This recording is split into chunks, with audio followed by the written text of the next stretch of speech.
Vous aimez l'action, les persos cheatés, les combats hors du commun, ou bien encore ce fromage à seulement 2,95€ hors taxe. Et justement j'ai réussi. Je pensais n'avoir plus rien à regarder jusqu'à cet anime qui paraît à premier abord assez simpliste, mais qui au final est vraiment bien. Aujourd'hui on va parler de A Demon Quest, un anime action qui risque de vous décoiffer. Comme d'hab, si t'as aimé la vidéo tu peux lâcher un petit like, ça fait plaisir et ça aide beaucoup. Et en commentaire une question relativement simple: dis-moi combien d'animes t'as vu pour savoir qui a la plus grosse liste d'animes. Ouais bien sûr. Bref, vous êtes là pour l'anime. Francis, on a du travail, générique.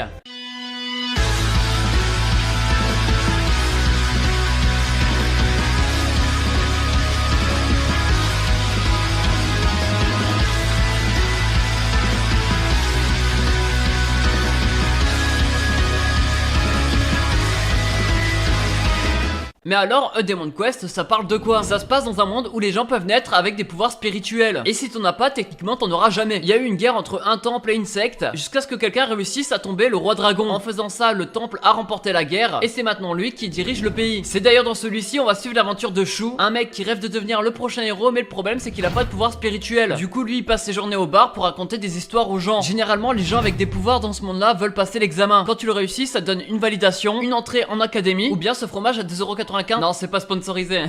Vous l'avez compris, quoi qu'il arrive, faut le passer. Du coup, malgré qu'il a pas de pouvoir, le perso principal va le faire. Mais par chance, la veille de l'examen, il va croiser quelqu'un, une espionne de la secte qu'on a parlé plus tôt. Tiens. Elle est là pour s'infiltrer dans les rangs du temple. Et pendant sa confrontation avec le personnage principal, il va développer une force surhumaine. Parce que oui, le roi dragon s'est réincarné dans le corps de Shu. Du coup, on va suivre l'aventure du perso principal qui se retrouve impliqué dans une guerre et qui développe une puissance surhumaine, alors que de base, lui, c'est juste un raconteur d'histoire. Comme quand je vais chier. De quoi? Vous avez vu, l'intrigue est quand même relativement simple. Mais avant de vous dire pourquoi voir cet anime, je vais vous parler un peu de l'opening. Non, je vais vous le laisser 5 secondes. Le perso principal qui chante comme ça, c'est criminel. J'ai vu ça, j'ai directement passé tout l'opening. L'audio je l'ai pas vraiment kiffé et le visuel bah c'est des extraits de l'anime. Vous pouvez le regarder une fois mais je vous conseille de le passer. Je vais pas en parler mais l'ending par contre il est vraiment bien. Mais alors pourquoi regarder cet anime? Je vais être honnête, les premiers épisodes sont pas vraiment folichons. Attends, je viens d'utiliser le mot folichon.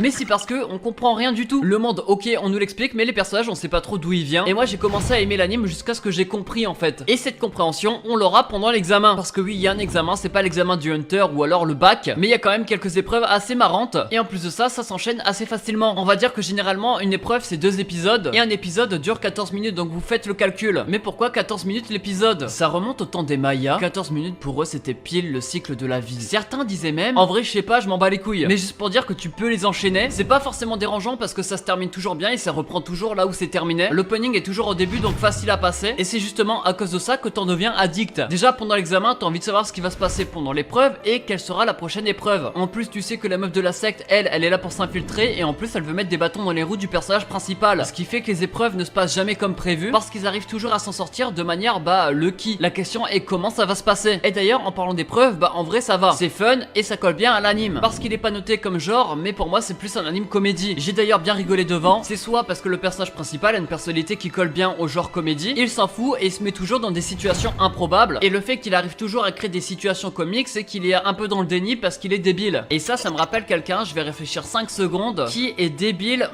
Non, franchement, je vois pas. Je suis trop drôle, abonnez-vous. Débile, mais pas forcément nul. Déjà, faut savoir que le roi dragon, etc., il y a plusieurs dieux qui existent, mais sous forme d'artefacts. Mais ils peuvent rentrer dans le corps d'une personne pour leur donner un pouvoir, tout ça, tout ça. Le perso principal a des pouvoirs spirituels par la suite grâce à ça. Mais il pourra pas les utiliser tout le temps parce que son corps, il est pas assez puissant. Mais du coup, je vous dis ça parce que, c'est un truc qui moi m'a intéressé. C'est comme si le mec évoluait dans un jeu vidéo, sauf qu'en fait, c'est la vraie vie de son monde. Et toutes ces évolutions sont expliquées ou seront expliquées par la suite. Et c'est d'ailleurs grâce à ça que le perso principal arrive à passer l'examen. Il est gifted et personne ne le sait. Je dis personne, mais il y a 2 personnes qui le savent. Mais vous le saurez que si vous regardez l'anime. J'avoue que les autres personnages sont pas très bien mis en avant, comme j'ai dit plus tôt. En tout cas, au début, mais ça c'est normal parce qu'on se concentre juste sur le personnage principal. Une fois que t'arrives dans l'académie, c'est différent, ça approfondit un peu plus. Il y a des relations qui commencent à se créer et en plus de ça, c'est là où il va y avoir tous les combats. En tout cas, tout ce que nous on attendait depuis le début de l'anime. Ils se battent tous différemment et ça dépend de la couleur de leur pouvoir. Je vous le dirai pas parce que ça vous spoilerait. Mais en gros, il y a des couleurs pures, eux c'est les plus puissants. Il y a des couleurs qui sont pas pures, eux c'est les moins puissants, etc. Mais c'est pas parce que ta couleur n'est pas pure que tu peux pas être puissant. Au niveau de l'animation, on est loin d'avoir une masterclass. Et ça se ressent que l'anime est chinois. Il y a certains détails au niveau de l'animation qui est répété dans tous les animes, je ne sais pas pourquoi. C'est sûrement leur manière de faire, mais moi en tout cas ça me dérange pas. Pour attendre les animes de saison qui sortent dans 2 semaines, c'est fait pour vous parce que c'est pas non plus un anime masterclass, mais moi personnellement j'ai vraiment aimé. Je suis tombé dessus par hasard. C'est drôle, il y a des combats de partout. Et même au niveau des OST, tout ce qui est background, ils ont essayé de faire des trucs. Il y a du travail derrière et ça se ressent. Il y a un épisode de 14 minutes, en 4 heures c'est fini. Ça s'appelle A Demon Quest, il touche pour genre action, aventure, fantasy et pour thème apprentissage, arts martiaux et magie. Il est sorti en 2018 donc ça fait pas si longtemps que ça. Et en plus vous pourrez le trouver assez facilement parce qu'il est pas licencié en France. Bref, c'est Trash Manga, je vous ai parlé d'un anime que vous devez voir et je suis sûr et certain qu'il y en a beaucoup qui ne l'ont pas vu. Ça tempo les animes de la saison prochaine. Si t'as aimé, tu peux lâcher un petit like, ça fait plaisir et ça aide beaucoup. Et même en commentaire combien d'animes t'as vu. Moi 06 07. Ah non, c'est mon numéro de téléphone ça. Bref, c'est Trash Manga, on se retrouve tous les mercredis comme d'hab. À la semaine prochaine, ciao bye bye. Et Caesar 7 arrive sur Netflix. Ah ouais.